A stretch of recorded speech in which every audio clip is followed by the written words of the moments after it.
There are many people today who do not believe that Jesus rose from the dead, and they come up with all sorts of explanations to try and dismiss this extraordinary claim from the past.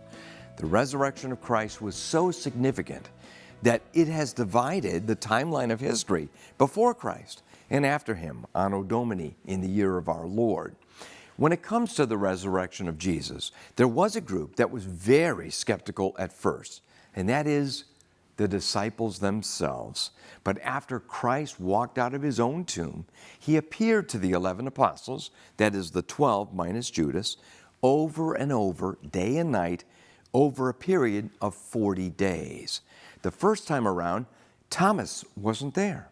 When the other 10 told him that they had seen the Lord, he said, to paraphrase him, "Yeah, right. Unless I put my hand in his nail prints and touch his side, I won't believe it."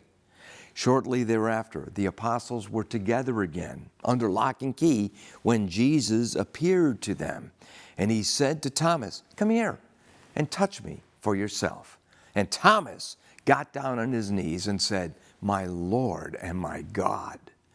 Thomas eventually went on to preach Christ, crucified for sinners and risen from the dead. As a missionary, Thomas traveled through Persia, today that's Iran, preaching the gospel.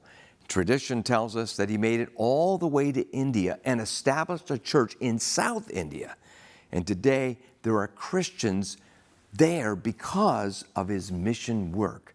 2,000 years ago, Thomas made up for lost time.